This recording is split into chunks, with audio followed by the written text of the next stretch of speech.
What do you want to do to the truck? Your management, where do you want to put it? Probably in the back. I was thinking like by the gas tank. Where you're gonna put your gas tank? Yeah, there's enough room there on the frame. You can have it like on either side of the frame, maybe the compressors, and then there's room up there where the notch is. Plenty of room to run it like right above the fuel tank, the gas tank. Since that floor is gonna be so high anyway, you know. You want to show me? The what? Where do you want it? Yeah. Like how do you check it out? want it? Yeah, let's check it out. Let's check it out. All right. So this is what I have in mind.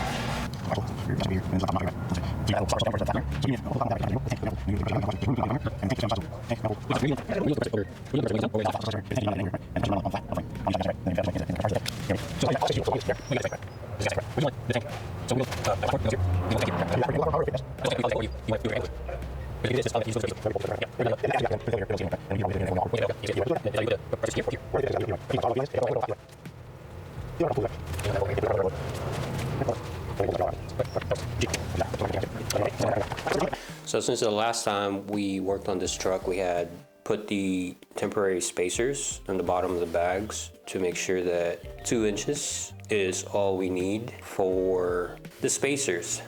I wasn't sure because the bags took up about ½ an inch before it took up the whole weight of the truck. Yeah, so we measured it and 2 inches is all we need. So today, I think what we're gonna do is take the air out of the bags and take the bags off, and we'll put the spacers. We have these guys. Andy got them. They're 2-inch spacers. I wanted to make sure that the holes are the same and that they would work for our application. And if everything works out, we'll just install the spacers on. Hopefully that bar has enough adjustment to take the axle this way. And yeah, let's get it. Whoa, oh, Jesus. Good, good, good, good, good. Okay.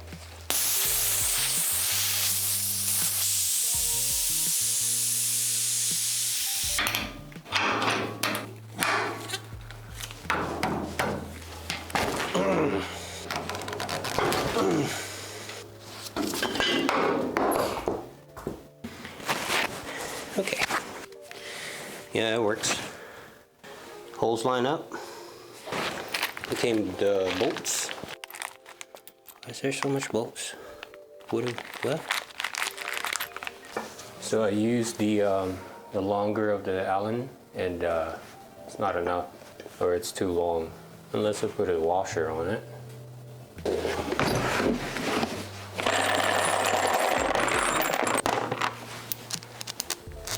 So what we're gonna do, we're gonna use the old bolts that have the bags, and we're gonna use that for here in the bottom.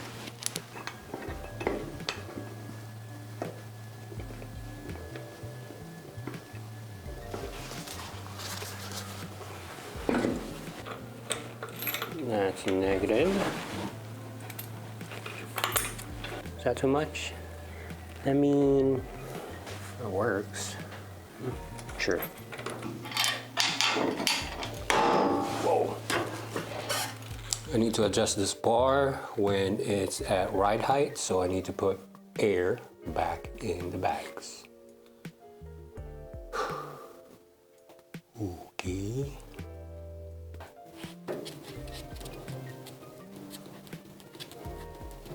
I don't want to turn the whole compressor on just to do that, so.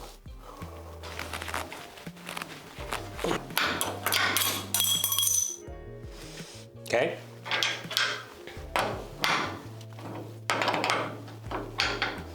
Alright, I need to put air. 85, 70 something? Something.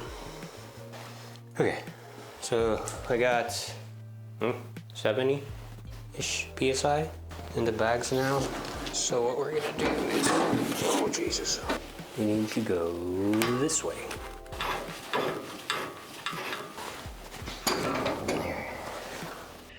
Ooh. Oh, it needs to go by a lot.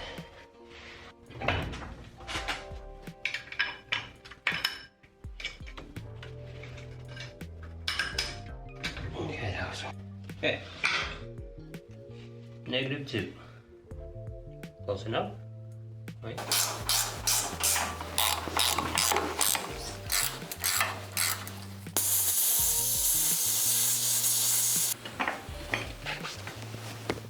Well, that's as high as my jacks go. Well. Papa, Yes. are you okay? Yes. Thank you. Oh, that's not good.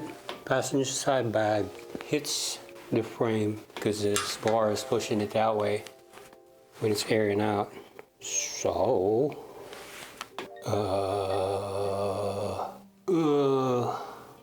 yes, bags are set. Well, okay, well, I guess we'll cross that bridge when we get there.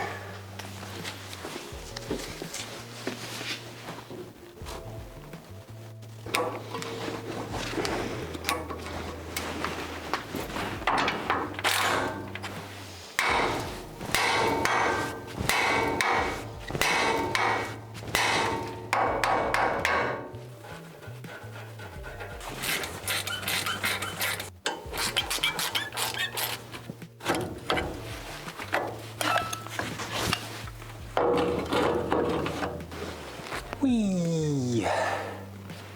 Whee! Okay.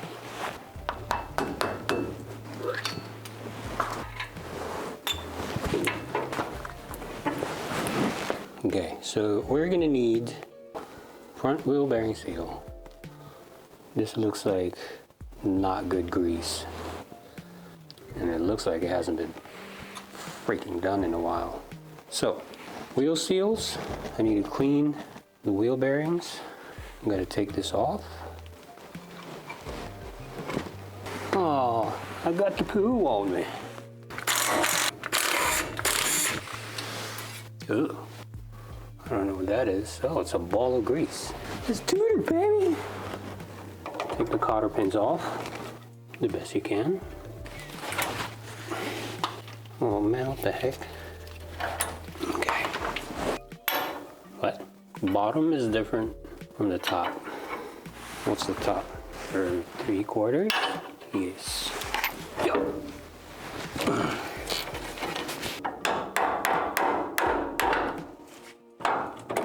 Oh. Okay, so that guy's out. All right, I need to put this caliper somewhere. Hang it up. I have baling wire. There we go.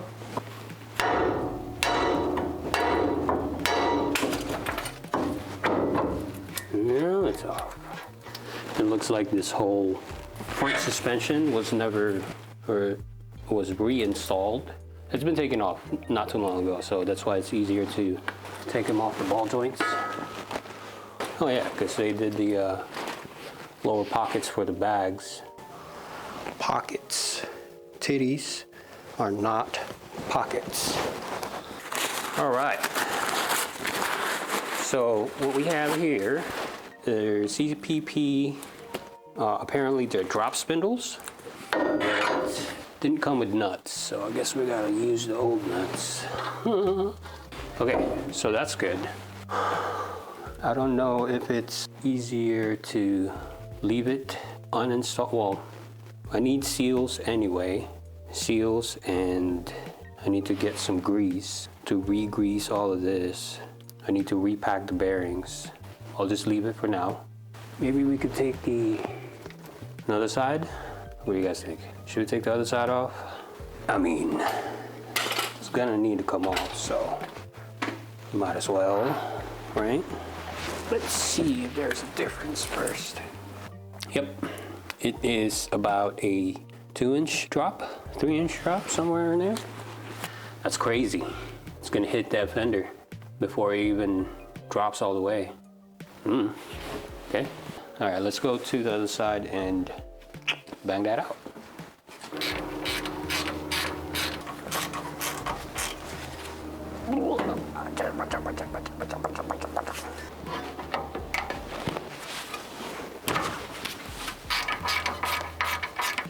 When I take ball joints off or any of these tie rods, I usually leave the castle nut on there.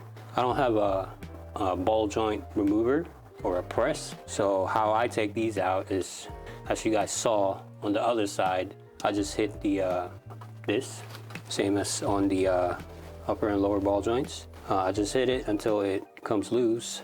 The reason why I leave the castle nut on there is so that in case I slip, I hit the nut instead of the threads. That's when if you're trying to, you know, reuse the tie rods or the ball joints, it's not as crucial if you're replacing the actual tie rod or ball joint, but I just do it for, you know, good practice. Before you actually swang on it, yeah, there you go. Just make sure that it's actually loose, because you don't have to start whacking on it. Saves you the trouble of swanging. You know what I mean?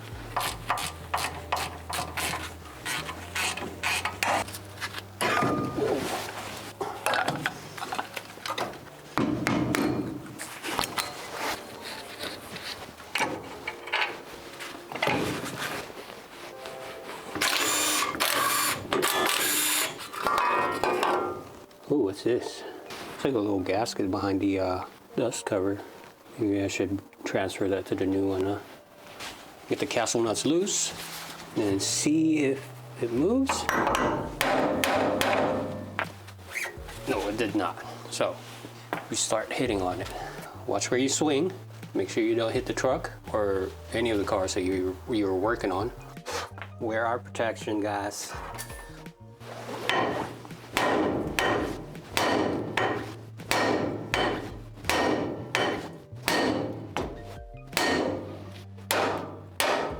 Go. Lower ball joint, boot, tore, and it's dry. I'm just gonna bring this to work, clean it there, pack the grease at work. We got good grease at work, okay? I think Andy wants to take one of these seals off so you can figure out what seals they're on. This were like a 73 or something. I think they're the same as the 63s because they basically use the same spindles. Ouch. There's that.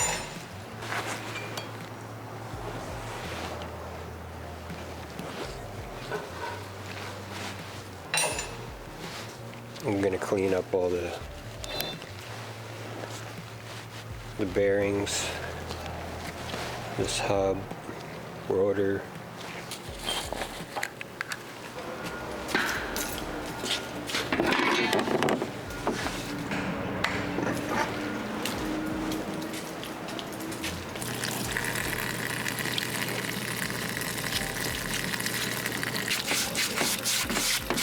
Andy, here's your thing.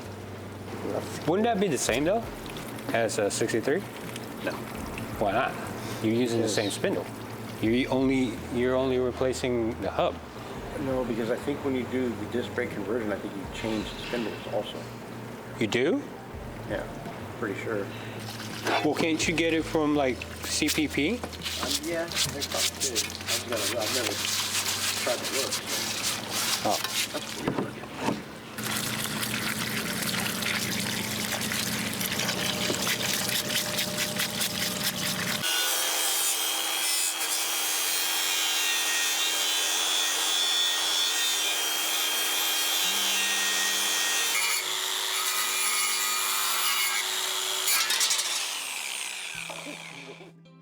Caught the edge. That looks pretty good. I think there's like a coating on it for... Like rust? Yeah, I think so. Or at least there used to be. Powder coated. I got somebody that does that. You're right, I could get these powder coated.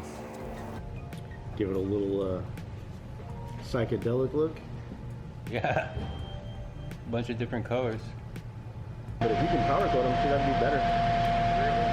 All right, I'll bring them. Yeah, I'll give you tomorrow. Done dealing. No.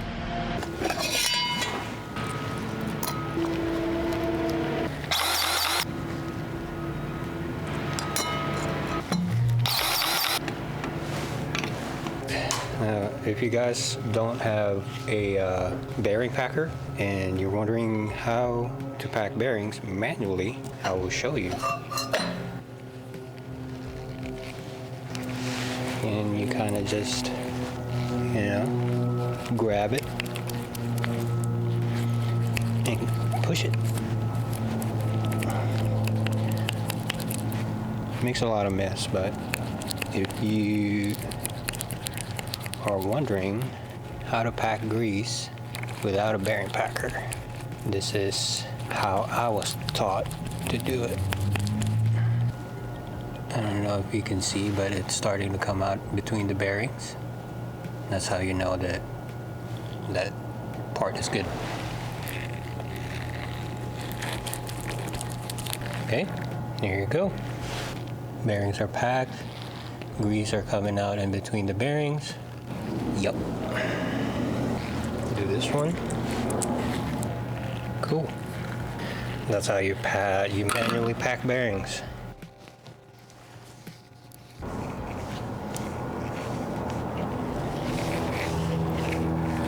All right, so now we only need we need to wait for the seals, the bearing seals, for these hubs.